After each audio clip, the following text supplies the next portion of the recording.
Hey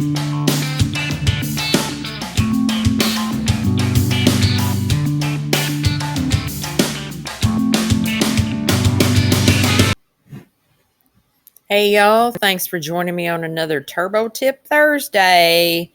I love y'all, hang out with y'all, and I hope you find these tips helpful. Today we're going to distress paint using Vaseline. The first step is to paint your wood using the color that you want to come through after you've distressed. Apply the Vaseline with a paintbrush to the areas that you want to appear old and worn.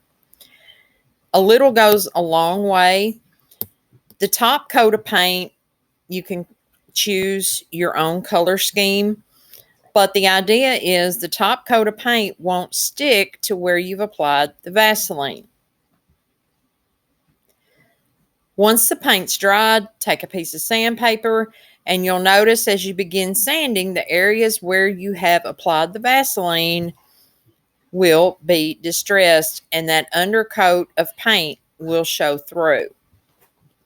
This is my go-to technique. I absolutely love it.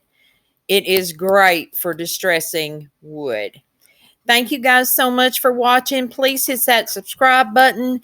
And as always, y'all go get your craft on.